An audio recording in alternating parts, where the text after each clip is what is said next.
that music and dance contribute a lot to brain development and the development of our students' social skills. I would now like to call on Teacher Fanny de Los Angeles, our Executive Director, for the concluding message on behalf of the community of learners, school staff.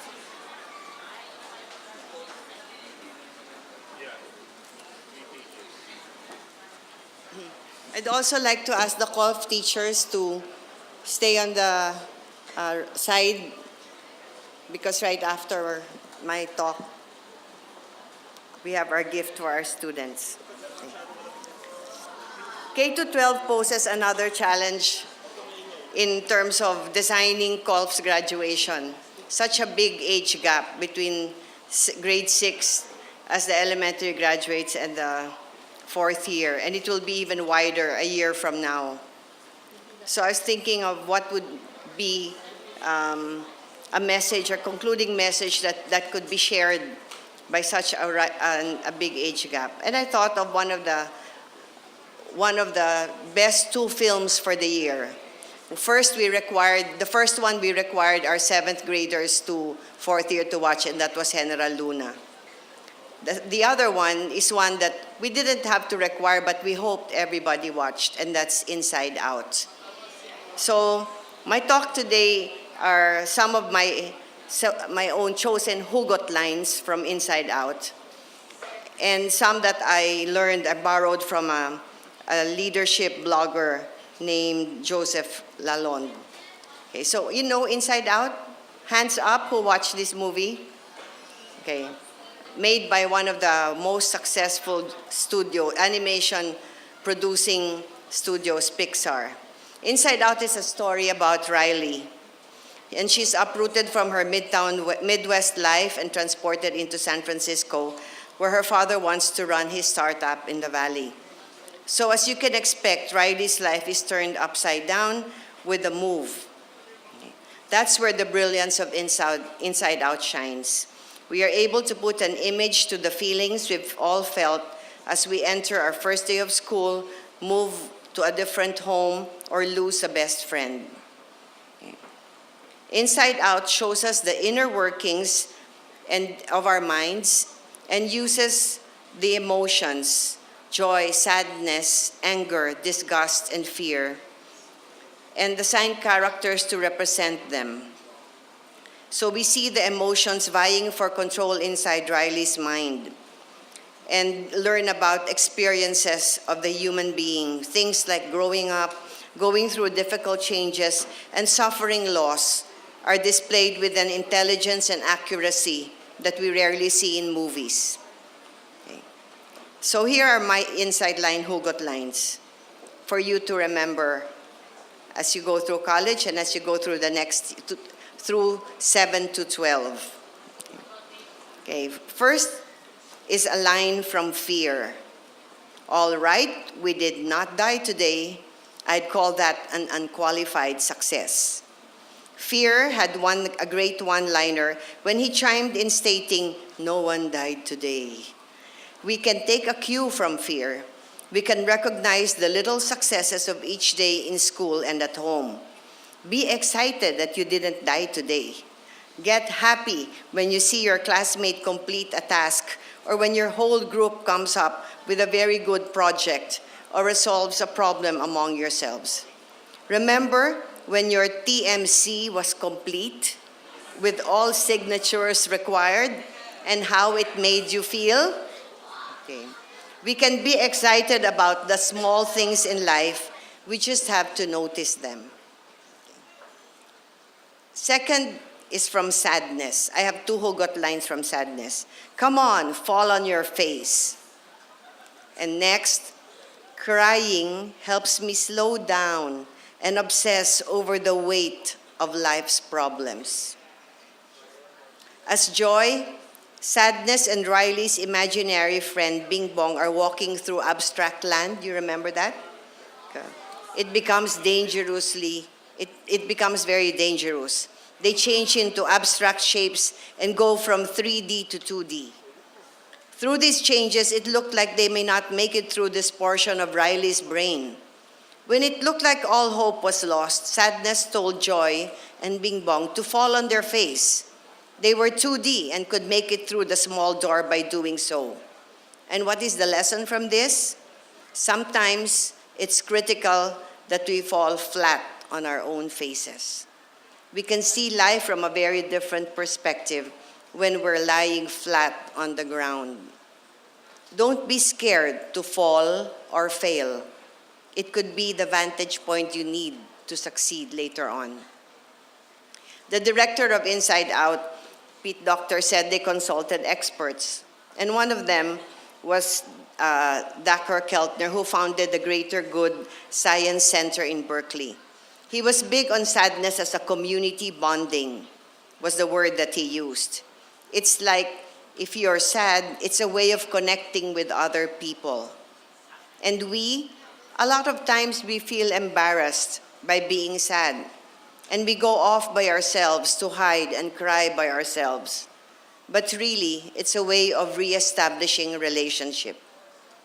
During the time you have been with us in COLF, some of you, adults included, have experienced truly challenging, even devastating life experiences. And we held you close, and we cried together. We reassured you that it was more than okay to feel all the emotions you were feeling. And through all those times, we remained hopeful, and you each proved that you are resilient human beings who can emerge stronger and better people after the pain. Sadness said to Joy, "Wait, Joy, you get lost in there." And Joy said, "Think positive." Sadness said, "Okay, I'm positive that you'll get lost in there." Sometimes that's the way we think, okay? But thank God there's Joy. Okay, and these are my favorite lines from Joy. "Hey, that was a good idea." And then Joy also said, okay, "You can't focus on what's going wrong. There's always a way to turn things around. There's got to be a better way." Okay, in the story, sadness presented many ideas to Joy along the journey, and Joy rejected all of them until sadness stepped up and took action on her idea. We then see sadness' idea actually work. You've got a lot of good and smart people in your life, your parents included, huh? Stop pushing their ideas to the side, even if they don't align with yours. Take the time to listen to the ideas of the people around you. You will find golden pieces of advice in their wisdom. Okay. And as usual, Joy brings positivity to a bad situation. That I hope you will also do. She's sure that if there is always a way to find a resolution to whatever may be going wrong, which she hopes will bring her joy to others. Are you looking for ways to improve yourself? There's probably a better way if you look hard enough. Take a look around and see where a better way is possible. A fourth one is from Riley's mom, and she says, "Thanks." The parents know, Riley's mom knows that moving to a different home was rough on her, remember? Okay, things didn't go as planned and the family was discouraged. But Riley stayed mostly upbeat during the moving process. Her mom recognized this and took steps to reinforce the behavior that she desired. So she went up to Riley and told her, "Thanks." One word can mean so much to someone. If someone does something for you, whether it's the little everyday stuff like preparing your school needs, lending you something, or sharing food, or the big things like being there when you need someone to listen to your angst and gripes, or to help you pull through a challenge, always go up to them and say thank you. You may make someone's day. Or like Winnie the Pooh said to Piglet. Piglet noticed that even though he had a very small heart, it could hold a rather large amount of gratitude. Okay. Another line is from Anger and Disgust, and they're related. Anger said, "I say we'll lock ourselves in our room and use that one swear word we know." It's a good one. and then disgust. It's like we didn't learn anything. The lesson, your environment can bring you down. Inside Riley's brain, joy is joined by the other emotions that I mentioned earlier. As joy is trying to keep Riley's mood up, the other emotions begin to bicker and to try to change the mood. We see joy experience a brief moment of discontent. Why? Because those around her were unhappy. The same can be true for you. The attitudes of the people you hang out with can impact your mood. Be careful that you're not associating only with negative people. Find a wide range of people to include in your circle of friends and be as inclusive as possible. And next lesson, give a little extra. Can you give a little extra in what you're doing? Think about ways you made a friend or your family happy by giving them something they weren't expecting. Think about ways you can do better with every task, with every activity, project, game, household chores, and errands. More importantly, can you do more for others? We try to teach you to be caring, compassionate human beings who can reach out to those right beside you, as well as those beyond the comfort zone of family and friends and the school community, so that you can be truly a good part of humanity. Okay. And then meet Bing Bong. Okay. Who is Bing Bong? It's a friend. Okay. There. Bing Bong represents also an important part of you. Bing Bong represents every child in you as well as every good friend. Okay.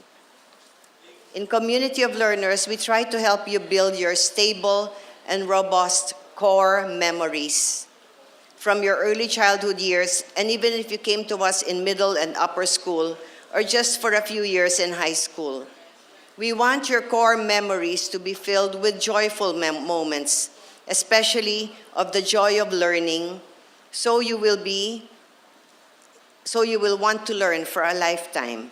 We want you to have real Bing Bongs in your lifetime. We want you to have the best possible friendship island, so when you arrive at transition points in your life and begin new experiences, like Riley's first day of school, you can actually speak Joy's lines. First day of school, very, very exciting. And to the other emotions, Joy says, all right, everyone, fresh start. We're gonna have a good day, which will turn into a good week, which will turn into a good year, which will turn into a good life. So we wish you well, our dearest graduates, and leave you with this gift of song.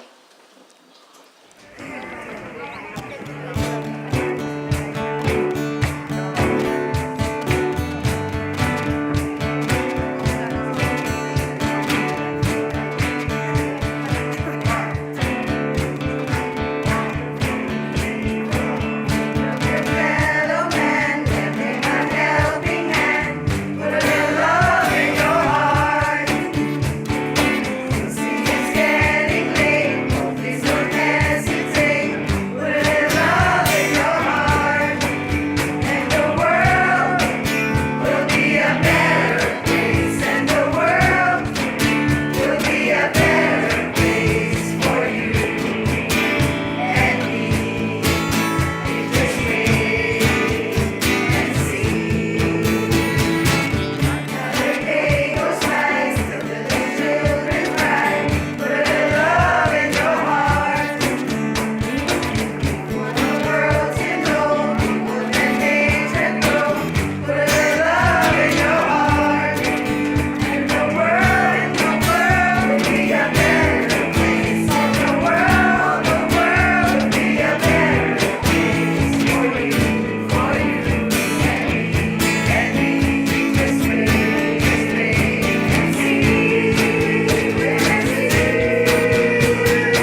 As we conclude the program with the CL song, this song was composed for the 18th anniversary of Community of Learners years ago by Nori and Mel Villena, and we are always thankful for them, COLF parents whose 5 children all studied in Community of Learners. And it has become an anthem of sorts for us. So we conclude the program, and we give you our gifts for the grade 6 students, kubing, that we bought in Davao for you.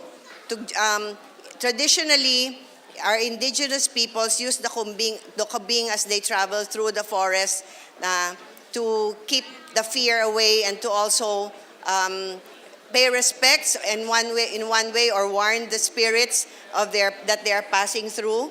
And you will have faced many challenges in high school, and we want you to remember that there are many ways of reaching out for help.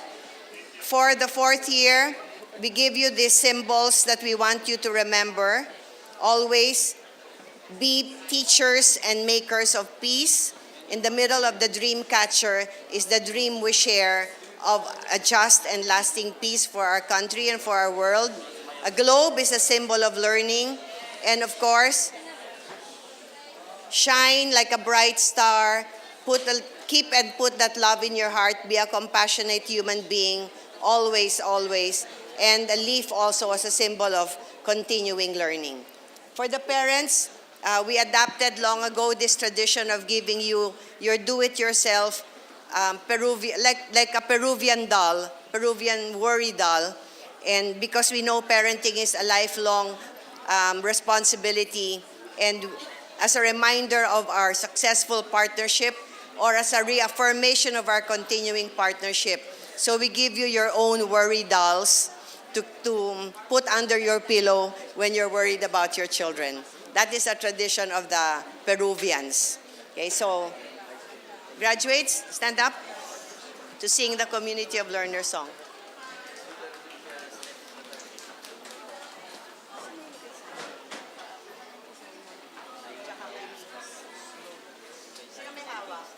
Simon Gamboa at kay Mix and Chua, yung dalawang ulila.